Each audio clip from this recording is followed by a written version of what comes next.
అయితే ధృవ మూవీలో కూడా మీరు వర్క్ చేశారు అండ్ కిక్ 2లో కూడా మీరు పనిచేశారు. సో ఆ 2 మూవీస్లో మీ అనుభవం అంటే నేను రేసు గురం చేసి ఉన్నాను కాబట్టి సురేందర్ రెడ్డి గారు ఏంటంటే కంటిన్యూగా ఇంకా నెక్స్ట్ కిక్ 2లో వర్క్ చేయించారు.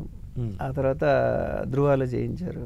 ఓకే, కిక్ 2లో కూడా చాలా మంచి పాట. మరి అది సైరాలో ఎందుకు మిస్ అయింది? అదే సురేందర్ రెడ్డి గారు డైరెక్ట్ చేసినాము. సైరా ఏంటంటే నాకేంటంటే ఈ సరే నేను ఫస్ట్ నుంచి చెప్పేది ఏంటంటే సింగర్ కావాలని అనేది అది మనసులో అలాగే ఉండిపోయింది. ఈవెన్ నేను అందమైన కుందన అనే బ్లాక్ బస్టర్ పాడాక కూడా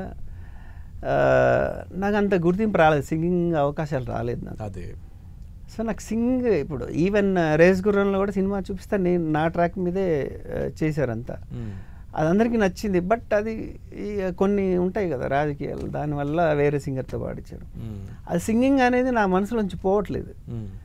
సో అప్పుడు ఏంటంటే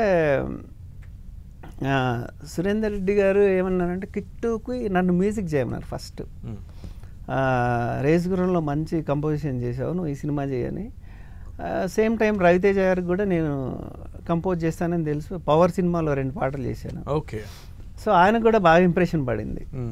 సో కిక్ 2 పెట్టేసుకుందాం మనోడిని అని అనుకున్నారు. అది దేనివల్ల వర్కౌట్ అవ్వలేదు. సో అట్లా కిక్ 2లో నేను ఒక పాట కంపోజ్ చేశాను, కానీ దాన్ని బేస్ చేసుకొని ఇంకో పాట చేశారు. ఇంకో పాట తేనె పలుకుల అమ్మాయి అని, అది ఆయన తమ్మన్ గారు చేస్తే నేను రాశాను. అండ్ ఇంకోటి ఐటమ్ సాంగ్ నేను కంపోజింగ్లో నా హ్యాండ్ కూడా ఉంటుంది.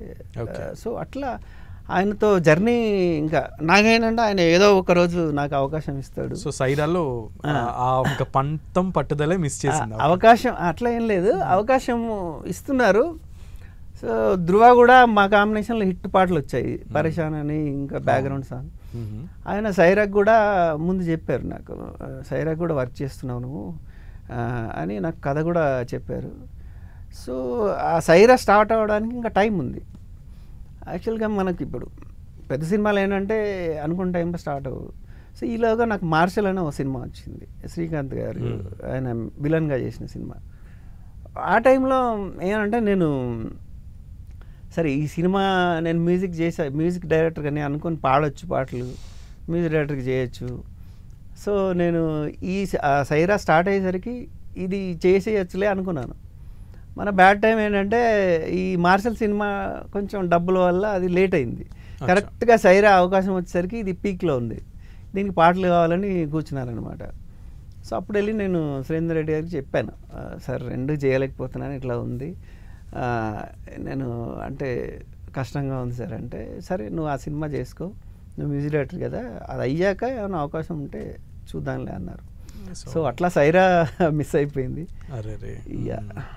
సో అయితే ఇంత దాంట్లో అంటే ప్రతి సింగర్కి ఇప్పుడు పిఆర్ టీమ్ కానివ్వండి, లేదంటే పబ్లిసిటీ కానివ్వండి, పీక్స్లో ఉంటున్నటువంటి పరిస్థితి. ఈ సోషల్ మీడియా యుగంలో మీరు అందులో వెనకబడాల్సిన పరిస్థితి ఎందుకు వచ్చింది? అంటే నాకు అంటే నా నేచర్ ఏంటంటే, నాకు ఎక్కువ నేను ఇప్పుడు మీ దగ్గర పని లేకున్నా కూడా ఇప్పుడు మీరు నన్ను ఇంటర్వ్యూకి పిలిచారు, ఇంటర్వ్యూ అయ్యాక కూడా మీతో టైం పాస్ చేసే ఆ నేచర్ నాకు లేదు. అంటే ఏదో ఒకటి మాట్లాడి మీతో ఏదో గడపాలి అట్లా నాకు లేదు. మీ ఇంటర్వ్యూ అయిపోయిందా, ఓకే సార్ నమస్తే అని చెప్పేసి వెళ్ళిపోతాను. అట్లా ఇప్పుడు సురేందర్ రెడ్డి గారు పిలిచారు నన్ను, కంపోజ్ చేయమన్నారు, చేశాను, లిరిక్ రాయమన్నారు, రాశాను, ట్రాక్ పాడమన్నారు, పాడాను, అయిపోయిందా, ఓకే సార్ నమస్తే సార్ అని వెళ్ళిపోతాను.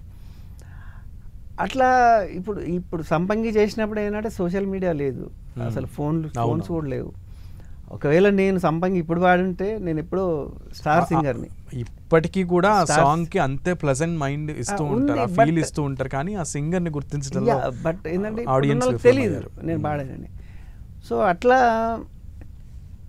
నాకేంటంటే ఊరికే నేను ఏదో చేశాను డబ్బా ఇవన్నీ కదా, నేను నా వర్క్ మాట్లాడాలి, నేను చేసిన పని మాట్లాడాలి అనేది నా ఉద్దేశం అన్నమాట. అంటే నా నేచర్కి పడదు అది. ఊరిగా టైం పాస్ చేయడం నాకు అస్సలు ఇష్టం ఉండదు. నేను ఈ టైం పాస్ చేసే టైంలో ఇంకా కొత్తది ఏదైనా కంపోజ్ చేసుకోవచ్చు, ఇంకోటి ఏదైనా చేసుకోవచ్చు. అట్లా నాకు హ్యాపీనెస్ ఎక్కడుంటే అక్కడికి వెళ్తాను నేను. అంటే నాకు కంపోజ్ చేసుకోవడంలో, పాటలు పాడుకోవడంలో హ్యాపీనెస్ ఉంటుంది, నాకు టైం పాస్ చేయడంలో హ్యాపీనెస్ ఉండదు. అదే. సో సైరా మిస్ అయింది, బాధపడ్డా.